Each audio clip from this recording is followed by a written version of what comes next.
तो राम राम भाइयों, कैसे हो आप सभी लोग। आपका स्वागत है मेरे वीडियो में।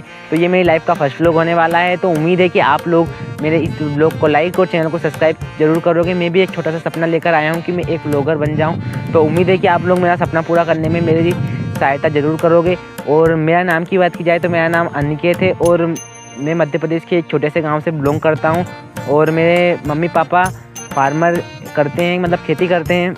और मेरी बहन है, ये यहाँ पे खड़ी हुई है, ये मेरी सिस्टर है, छोटी सिस्टर है। और इसका सपोर्ट जरूर करोगे। तो अगर ब्लॉग पसंद आए तो ब्लॉग को लाइक और चैनल को सब्सक्राइब कर देना। मिलते हैं अगले ब्लॉग में, तब तक